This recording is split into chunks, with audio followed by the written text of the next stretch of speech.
শুনলেন তো? তো জেলে নিতে হইলে তো একটা প্রসিডিওর লাগবে, আদালতে নিতে হবে, আপনি জামিনের আবেদন করতে পারবেন, উকিল নিয়োগ করতে পারবেন, সবার উপরে আপনার বিরুদ্ধে তো অভিযোগ লাগবে একটা, যে আপনি একটা অপরাধ করছেন, তাই না? প্রমাণ লাগবে। যার বিরুদ্ধে অভিযোগই নাই তারে কি করবে? যেমন ধরেন ব্যারিস্টার আরমান, সে তো কোনো অপরাধ করেনি। ব্রিগেডিয়ার আজমি, সে তো কোনো অপরাধ করেনি। হুম্মাম কাদের চৌধুরী, সে তো কোনো অপরাধ করেনি। তাদের তো জেলে দেওয়া যাবে না, গ্রেপ্তার করা যাবে না। তাদের রাখতে হবে এমন একটা কয়েদখানায় যেখানে দেশের আইন আদালত কিছুই কাজ করবে না, সব গায়েব করে দিবে। যারা হাসিনার শাসনের জন্য চ্যালেঞ্জ, তাদের জন্য আয়নাঘর। এবং এই আয়নাঘর করছে বাংলাদেশ রাষ্ট্রের বাহিনীগুলা, সেখানে পশুর মতো রাখতো মানুষদেরকে। আর আয়নাঘর একটা না, সারা দেশে ছিল 800 আয়নাঘর। দেখেন, প্রত্যন্ত অঞ্চলেও এরকম অনেক আয়নাঘর ছিল। আমরা জেনেছি এটার সংখ্যা কয়েকশো, মেবি 700 থেকে 800। সবচেয়ে বড় আয়নাঘর যেটা, সেটা ছিল ঢাকা ক্যান্টনমেন্টের ভিতরে। এখানে কাউকে বছরের পর বছর আটকে রাখা হইতো, কাউকে কিছুদিন আটকে রাখার পরে মনে করা হইতো তারে আর বাঁচায় রাখা যাবে না, তাহলে হয় মাইলে ফেলাতো, ক্রস ফায়ার যায়, অথবা মৃত্যুটাকে দুর্ঘটনাবৃত্ত কর্মকর্তারা শুধু একটা প্রমোশন, কিছু টাকা পয়সা, কিছু ক্ষমতা, এটার লোভে এইভাবে খুনি হয়ে উঠছিল তারা। তাদের সৈনিক বৃত্তিকে তারা জলাঞ্জলি দিছিল। তারা সৈনিক ছিল না, তারা এখনো সৈনিক না। সেনাবাহিনী এদেরকে পালতে পারে না। আজকে ওয়াকার বলে সেনাবাহিনীর মরাল নষ্ট হবে। ও তো সেনাই না, ওই তো সৈনিকই না। মরাল কিসের নষ্ট হবে? ওরা রাখলেই তো সেনাবাহিনীর মরাল নষ্ট হবে। ঢাকার আয়নাঘর ছিল ডিজিএফ এর আন্ডারে, ক্যান্টনমেন্টের মধ্যে। র্যাবের সেনা কর্মকর্তারা গুম আর খুনের কাজগুলো করছে। এদের বিরুদ্ধে গ্রেপ্তারি পরোয়ানা জারি করা হয়েছে, সকল প্রমাণ জোগাড় করে মামলা করা হয়েছে। এইটায় ওয়াকারের পুচ্ছে আগুন ধরে গেছে এখন। কেন? কারণ ওয়াকার জানে এইভাবে ধরতে ধরতে ধরতে ধরতে ধরতে তার ফাঁসি কা ফান্ডা আসতেছে। ওর গলা তো ফাঁসির ধরি জ্বলবে।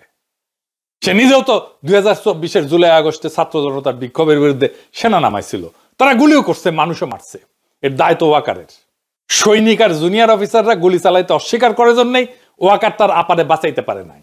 এতে ওয়াকারের বিন্দু মাত্র কোনো ক্রেডিট নাই। এই ওয়াকার আয়নাঘরের সব এভিডেন্স নষ্ট করে ফেলছে।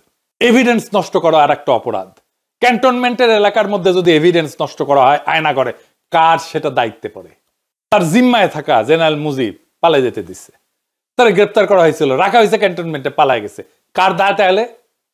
এই মুজিবের নামে ওয়ারেন্ট বাড়াইছে, এখন আশ্রয় দিচ্ছে পুলিশ আর আওয়ামী লীগের নেতা কর্মীদের ক্যান্টনমেন্ট গুলোতে, তাদের পালাইতে সাহায্য করছে। আরাফাতকে তো পালাইতে সাহায্য করছে ওয়াকার। আরাফাত ধরা পড়েছিল, নিউজ বাড়াইছিল, কেমনে পলাইলো? তারপরে আয়নাঘর ভিজিট করতে দিবে না ওয়াকার প্রফেসর ইউনুসকে, বাধ্য হইয়া দিছে। এই যে জেনারেল আকবর, যার যার নামে আজকে ওয়ারেন্ট বাড়িয়েছে, সে গুম কমিশনে স্বীকার করছে, সাক্ষ্য দিছে, তাকেও পালাইয়া যাইতে দেওয়া হয়েছে। দেখান এডিটর সাহেব তার সাক্ষ্য দেখান। এই প্রসেসের পিকে প্রাইম মিনিস্টার্স অফিস, অনেক সময় ওনার পক্ষ থেকে ডিফেন্স অ্যাডভাইজার ছিল, তো উনিও মাঝে মাঝে ইন্টারফেয়ার করতেন, কথা বলতেন, আদেশ নির্দেশও দিতেন। So out of the way I went to PM and requested হার যে সালাউদ্দিন কাদের চৌধুরীর ফাঁসি হয়ে গেছে, তার ছেলেটাকে এটা করা হয়েছে, এটা খুব এটা দেখা উচিত, আমাদের ফ্যামিলিটা খুব broken and his relatives have request. আমি নিজে প্রিয়ামকে বলেছি, আমার সাথে, মানে আমি 2বার ওনাকে বলেছি, এটা আমার নিশ্চিত মনে আছে। ছেড়ে দিব না, ছেড়ে দিব না, মানে আমি দেখি কি করা যায়। অ্যাডভাইজারকে তুমি বলছো, আমি বলছি। এবং ওনার কি ক্ষমতা ছিল তখন ওটাকে সমাধান করার? অর্থাৎ ধরেন উনি চাইলে কেউ বের করে দিতে পারতো? পিএম চাইলে হবে না, মানে এটা উনি যা চাইবে তাই হবে। এইটাই তো প্রথম গ্রেপ্তারি পরোয়ানা না, এর আগেও গ্রেপ্তারি পরোয়ানা হয়েছে সেনা অফিসারদের বিরুদ্ধে, কাউরে গ্রেপ্তার করতে দেয় নাই ওয়াকার। সে বলে এতে সেনাবাহিনীর মরাল নষ্ট হবে। যুক্তির মায়েরে বাপ, নিজেরা নিজেদের সৈনিক বৃত্তিকে কলঙ্কিত করছে, নিজেকে নিছক একজন ঠান্ডা মাথার খুনি বানাইছে, তাতে মরাল নষ্ট হয় না। ক্যান্টনমেন্টের মধ্যে আয়না ঘর বানায় রাখলে মরাল নষ্ট হয় না। মোটা আজিজকে শেখ হাসিনার বডিগার্ডের ভাই কোটায় আর মোটা ওয়াকারকে জামাই কোটায় সেনা প্রধান বানাইলে মরাল নষ্ট হয় না। বিডিআর 57 সেনা অফিসারকে ইন্ডিয়া খুন করাইলে মরাল নষ্ট হয় না। কয়েক মাইল দূর থেকে বিডিআর হেডকোয়ার্টারে কাউকে রক্ষা করার হিম্মত দেখাইতে না পারলে মরাল নষ্ট হয় না। ব্রিগেডিয়ার আজমিকে আয়না ঘরে আটকায় রাখলে মরাল নষ্ট হয় না। আর তারে যে বছরের পর বছর যেই সৈনিকেরা পাহারা দিছে, তারা দেখে নাই একজন নিরাপরাধ চৌকস উচ্চ পদস্থ সেনা অফিসারকে বিনা আইনে এইভাবে বন্দী করে রাখা হয়েছে, তাদের মরাল নষ্ট হয় নাই? তারা কথা বলে নাই এটা নিয়ে, তার পরিবারের সাথে, তার বন্ধু বান্ধবদের সাথে, তার কলিগদের সাথে? নারায়ণগঞ্জে কন্ট্রাক্ট কিলিং করে 7 জনকে মাইরা শীতলক্ষায় ভাসায় দেওয়া মরাল নষ্ট হয় নাই সেনাবাহিনীর? আবদার ধরিছে মার্শাল ল কোর্টে বিচার করতে হবে। কেন জানেন? মার্শাল ল আইনে গুম কোনো অপরাধ না, তাই মার্শাল ল কোর্টে বিচার করলে সবাই খালাস পেয়ে যাবে। চিকনা বুদ্ধি আছে ওয়াকারের, শুধু বুড়ি মোটা না, মাথার বুদ্ধিও চিকনা আছে। কর্নেল ফারুক, মেজর ডালিমকে মার্শাল ল কোর্টে বিচার করা হয়েছিল। অপরাধ করলে বিচার হবে বাংলাদেশের আইনে। গত 15 বছরে সেনাবাহিনীর মরালকে ঘুমাইতেছিল। ওয়াকার জানে কই তার বিপদ, তাই সে আমাদের পিছে তার কুত্তা আর পোত বালকদের লাগাই দিছিল। এক পোত বালক তো তার হিরো বানায় আল জাজিরায় স্টোরি করেছে, আর আরেক পোত বালকের সাক্ষাৎকার দেয় ওয়াকার। এক সময় তো ওয়াকারের নিয়ে কিছু কয় যেত না, টাকা পয়সা ছড়ায়, বট বাহিনী লাগায়, এইসব পোত বালকদের দিয়ে ক্যাম্পেইন করায় নিজের বিপ্লবের হিরো বানায় ফেলেছিল। থাইল্যান্ডে গেছিল এই দুই পোত বালক একই টাইমে। পেমেন্ট আনতে গেছিল কিনা কে জানে, জিগান। আমি শুনেছি ডিজিএফআই পেমেন্ট দিছে, থাইল্যান্ডে নিয়েছে, তবে ওইটাই লাস্ট পেমেন্ট। ডিজিএফআই ওই ফান্ড জয় বাংলা হয়ে গেছে। এটা সিম্পল লজিক বা যুক্তি বুঝেন। হাসিনা বা আওয়ামী লীগ যদি একজনের বিরুদ্ধে প্রতিশোধ নিতে চায়, তাহলে সেটা কে কে হবে? তালিকা করলে আমার নাম তো 1 থেকে 5 নম্বরের মধ্যে থাকবে। হাসিনা নিজে আমার নাম কইছে না, একবার না 2 বার কইছে। সে আমার মাইরা ফেলাইতে বলছে, তার বক্তব্যে বলছে না শ্বশুর বাড়ি পাঠায় দিতে। আর ওদিকে সেই কি পিনাক ভট্টাচার্য, ও কিন্তু ভট্টাচার্য না, ও কিন্তু হিন্দু থেকে মুসলমান হয়েছে। ও একদম জামাত ইসলামের নেতার মেয়েকে বিয়ে করেছে। ও এখন ও ভট্টাচার্য লেখে কিভাবে?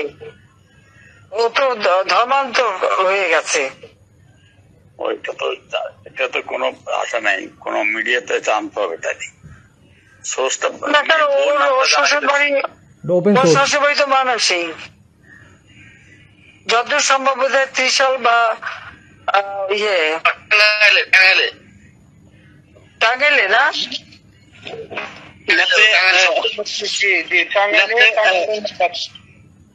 জামাতে ইসলামের নেতা না, জামাতে ইসলামের নেতা কিন্তু তার মেয়েকে তো এই বিধর্মীর সাথে বিয়ে দেবে না, নিশ্চয়ই তার মুসলমান বানাইছে। এই যে সুশান্তের সাথে শরীফ আজাদ, ডাক্তার আইজু নামে লাদায়, সে তো আমাকে খুন করার আহ্বান জানাইছে। শোনান এডিটর সাহেব। পিনাকি ভট্টাচার্য, ফ্রান্সের একটা লয়ের কথা বলি। If you kill someone, you don't need to death penalty. Maybe life in the prison, 10 years, 12 years. ফ্রান্সে কি বাংলাদেশের মানুষ নাই? পিনাকির মতন একটা কুকুর এই ধরনের কাজ করে যাবে, আর বাংলাদেশের মানুষ এখানে বসে আছে? অ্যাসাইলাম মারা একটা কুকুর এখানে বসে আছে। এই কুকুরটা গলা কাইটা যদি এখানে কোন মানুষের ডেথ পেনাল্টি হবে না, life in the prison. I am challenging. I am sorry. শুনিছেন? আচ্ছা এডিটর সাহেব আবার শোনান তো, হাসিনা আমাকে নিয়ে কি কইছে 2 বার, এটা শোনান। মাননীয় নেত্রী আমরা সব জানি, এবং আমরা যত কিছু করার আমরা তার বিরুদ্ধে ব্যবস্থা করব। আমরা তার বিরুদ্ধে ব্যবস্থা করব। আমরা আওয়ামী লীগ তো আমার বিরুদ্ধে মিছিল করে প্যারিসে আইসা।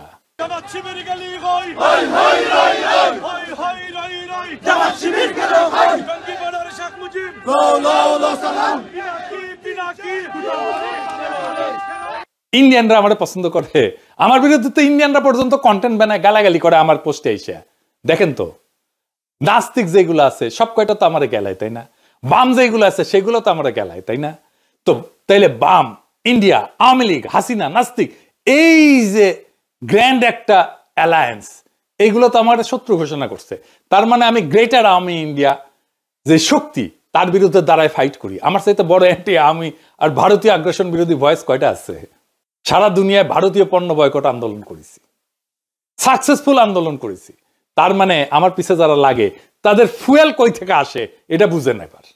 সব কয়টা ইন্ডিয়ান লেসপেন্সার, এদের মিশন আমারে থামায় দেওয়া, পারে নাই, হ্যাঁ পারবেও না ইনশাল্লাহ। কারো রাজনীতিটা পরিষ্কার থাকলে তারে থামানো যায় না, এটা তো সহজ কাজ না। যাই হোক, এই ওয়াকার আওয়ামী লীগরে মাঠে নামাইছে, তো সেনাবাহিনী একটা আওয়ামী লীগরে ধরছে, এটাও ধরে নাই। আওয়ামী লীগের মিছিলের পাশ দিয়ে আর্মির গাড়ি যায়, ভিডিও আছে। সেনাবাহিনী প্রেস কনফারেন্স করে, সেখানে হাসিনার গোয়াচাটা সাংবাদিকরা প্রশ্ন করে, বিদেশ থেকে ইউটিউবাররা সেনাবাহিনীর বিরুদ্ধে বিষোদ্গার করে, আপনারা কি করতেছেন? আমি বলে দিই উত্তরে, সাংবাদিকের বাচ্চা বালডা করবে আমাদের। আর সেনা অফিসার যে উত্তর দেয়, গাইগুইকেরা উত্তর দেয়, আপনারে কইতেছি এইসব প্রশ্নের বালসালের উত্তর দেবেন না। ওই সাংবাদিক তো কখনো প্রশ্ন করলো না হার্পিক মজুমদার যে অস্ত্র হাতে যুদ্ধ করার কথা কইলো রাষ্ট্রের বিরুদ্ধে, এই ব্যাপারে সেনাবাহিনীর মতামত কি? জানেন না এই হার্পিক যে অস্ত্র ধরে যুদ্ধের কথা বলছে, একবার না একাধিকবার বলছে। আজ শোনেন একটা। আমি আবারও আপনাকে বলি যে সশস্ত্র সংগ্রাম, গেরিলা প্রস্তুতি, এগুলো আমাদের জন্য জরুরি এবং সেটা আমাদেরকে ভাবা শুরু করা উচিত। আমি মনে করি বাংলাদেশ আওয়ামী লীগের এসব পুতু রাজনীতি করার সুযোগ নাই। আমরা দেখব যদি ভালোই ভালোই কাজ হয় হবে, কিন্তু দেশ যদি এইভাবে পাকিস্তানের দিকে চলে যেতে থাকে, সশস্ত্র সংগ্রাম এবং আমাদেরকে এই গেরিলা সংগ্রাম বা আরেকটা মুক্তিযুদ্ধ ছাড়া আমাদের কোনো রাস্তা নাই। আমার কথা স্পষ্ট, কোনো রাগঢাক নাই এবং অস্ত্র হাতে যুদ্ধ ছাড়া আমি অন্তত পক্ষে কোনো উপায় দেখি না এবং সেটা আমরা করব। কইছেন এটা নিয়ে সাংঘাতিক হাসিনার গোয়াচাটা সাংঘাতিক। ওয়াকারের এখন একটাই চিন্তা, যেন বিচারের মুখোমুখি হইতে না হয়। তো ফাইনালি ওয়াকার কি করছে সেটা দেখি। এই জেনারেল পর্যায়ে শীর্ষ দুর্বৃত্ত কর্মকর্তাদের বিরুদ্ধে মামলা করায় খুবই গোসা করিছে জেনারেলরা, পেটমোটা জেনারেলরা। সেনাবাহিনীর টপ অফিসাররা জরুরি সম্মেলন বসছে আজকে যখন রেকর্ড করেছি। ওয়াকার সহ 56 জন জেনারেল এই যে আইসিটি যে আদেশটা করছে, যে আদেশ জারি করছে, তীব্র প্রতিবাদ জানাইছে। পরিস্থিতি অন্যদিকে মোড় নিতে পারে। প্রাক্তন সেনা প্রধানদের আর্মি হেডকোয়ার্টার ডাকা হবে জানা গেছে এবং প্রাক্তন সেনা প্রধানরা কেউ যাবেন না ওইখানে। এবং এটা নিয়ে যদি কিছু করতে চায় ওয়াকার, তবে প্রফেসর ইউনূসকে আমি বলবো জরুরি ভিত্তিতে দেশবাসীকে অবহিত করার জন্য। ওয়াকার সেনাবাহিনী ইনস্টিটিউটটার এই খুনি জেনারেলদের রক্ষায় নামাবে, এই তার খায়েশ। সে মনে করে তাইলে আসলে সেও রক্ষা পাবে। ঘুমের শিকার সেই হতভাগ্য পরিবারদের, অসহায় এতিম সন্তানদের শপথ সব কয়টারে ফাঁসিতে ঝুলানো হবে, কাউকে ছাড়া হবে না। এই ভয়ানক আওয়ামী লীগ সংগঠনের সাথে যারা আছে তাদের একটা কেউ ছাড়া হবে না। এই কান্নার কাফারা আমরা আদায় করে ছাড়বো একদিন না একদিন। ইনকিলাব জিন্দাবাদ।